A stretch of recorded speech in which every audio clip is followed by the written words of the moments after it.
Welcome to the Technical Writing Success Podcast from Curt Robbins, where we help you get smarter than your competition. Hire Curt to coach you or your employees in AI to avoid a pink slip or having your competition eat your lunch. So, imagine you just hired like a top-tier software engineer for $150,000 a year. Oh, yeah, that's a massive investment. Right, and they are super eager to start pushing code. But for their first month, you're literally paying them to be a digital archaeologist. Oh, I know exactly where you're going with this. Digging through, dead wiki links, trying to decipher contradictory onboarding guides, just trying to figure out which internal messaging channel actually has the right answers.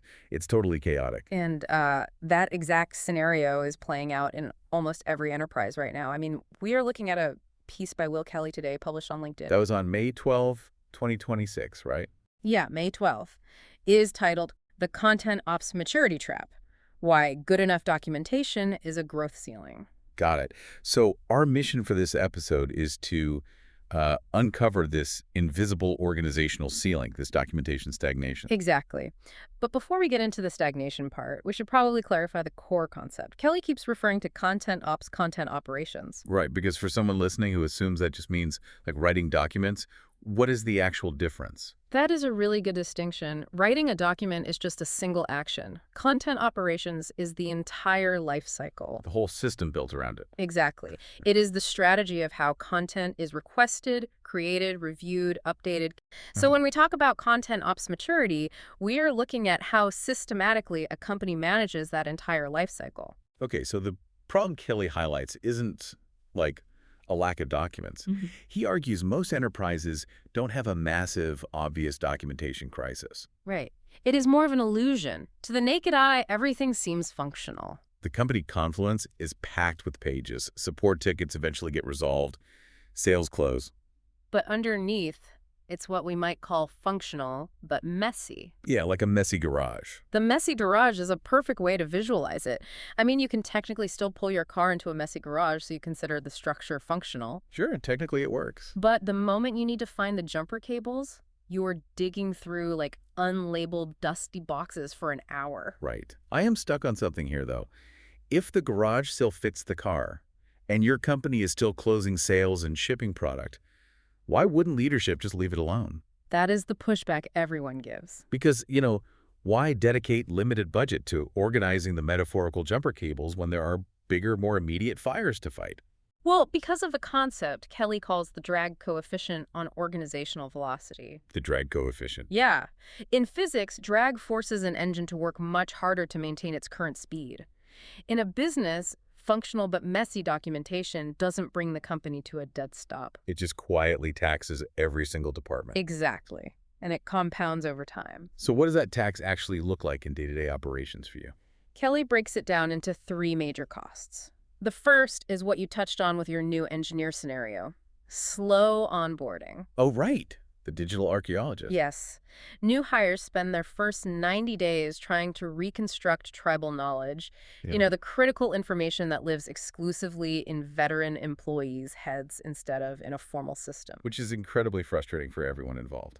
And Kelly makes a crucial point here. When onboarding drags, leadership usually blames the training program, but it is almost always a content operations problem disguised as a training problem. Wow. So the training team catches the blame because the underlying materials they rely on are just totally chaotic. Precisely. Then the second major cost hits the sales cycle. Buyers today want to self-serve, Oh, for sure. They Right. want to read the technical specs on their own. understand the integrations, make decisions. If those documents are confusing or contradictory, the buyer has to stop their evaluation and email a sales representative. Which forces sales engineers and solution architects to step in. Yeah. And they have to spend their highly specialized, highly paid time answering basic product questions. And every hour a sales engineer spends bridging a gap in your knowledge base is an hour they are not spending actually closing a deal. That is a huge hidden cost. Huge. And the third cost hits the support team. When the product documentation is disconnected from what the software actually does, customers get frustrated. So they escalate to support. Right. And your content team is stuck in a reactive loop, just putting out fires instead of building a resilient system. Okay, but if these costs are so massive, I mean, if sales cycles are extending and expensive engineers are acting as archaeologists, Why doesn't a VP of sales or support just scream until the problem gets fixed? You would think they would. Right? Like, why does this drag remain invisible to the executive team? It comes down to the psychology of accountability and how we track expenses. These costs never show up on a spreadsheet as a line item called documentation debt. Oh, I see. Because the inefficiency is spread out. Exactly. Across human resources, sales, support, the pain is entirely diffuse. So no single department head feels it sharply enough to take ownership of the whole system. Right. Everyone just loses a little bit of time every single day. Speaking of people trying to save time in their busy careers, did you know that Curt Robbins also produces a video series on YouTube? It's called AI for Career Success and features hundreds of short videos about artificial intelligence and workflow efficiency. My favorite is the episode that reviews the 5.5-hour Lex Fridman interview with Anthropic CEO Dario Amodei in only 7 minutes.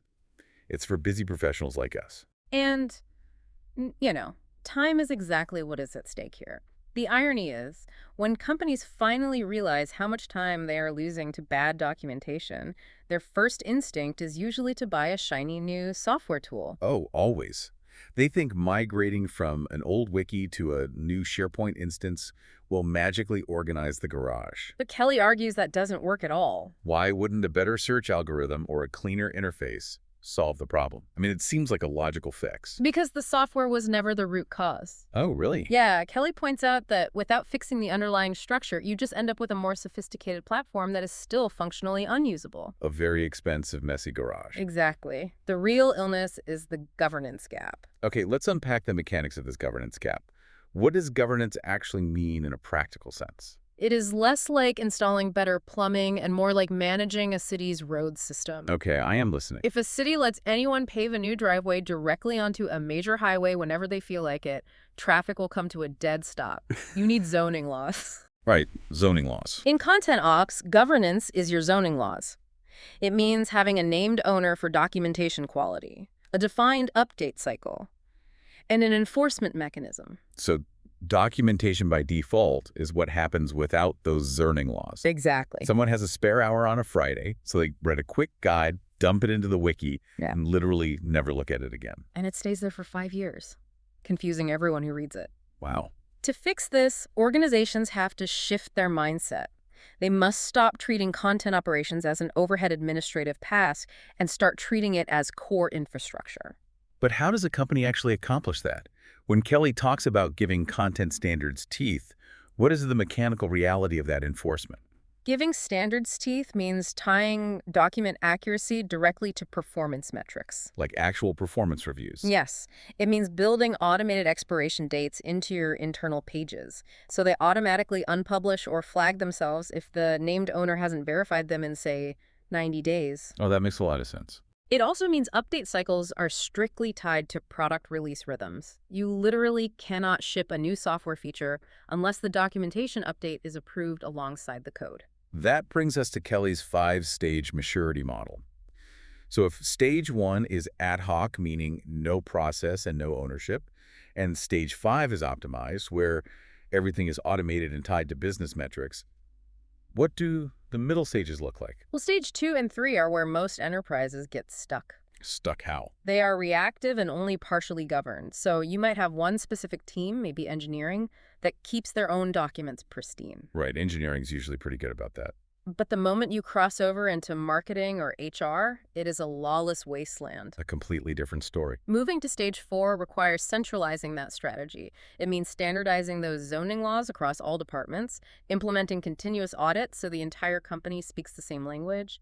The really encouraging takeaway from the article is that you don't need to reach stage 5 to see a return on investment, do you? Not at all. Just implementing basic ownership moving from stage 2 to stage 3 measurably speeds up onboarding and shortens those sales cycles. Absolutely. It is immediate ROI. But practically speaking, if an organization is currently drowning in documentation debt, where do they begin? Kelly provides a really clear directive here. Do not start with a tool migration. Right, skip the new software. You start with a content ops diagnostic. You map out exactly where the ownership breaks down across your existing systems.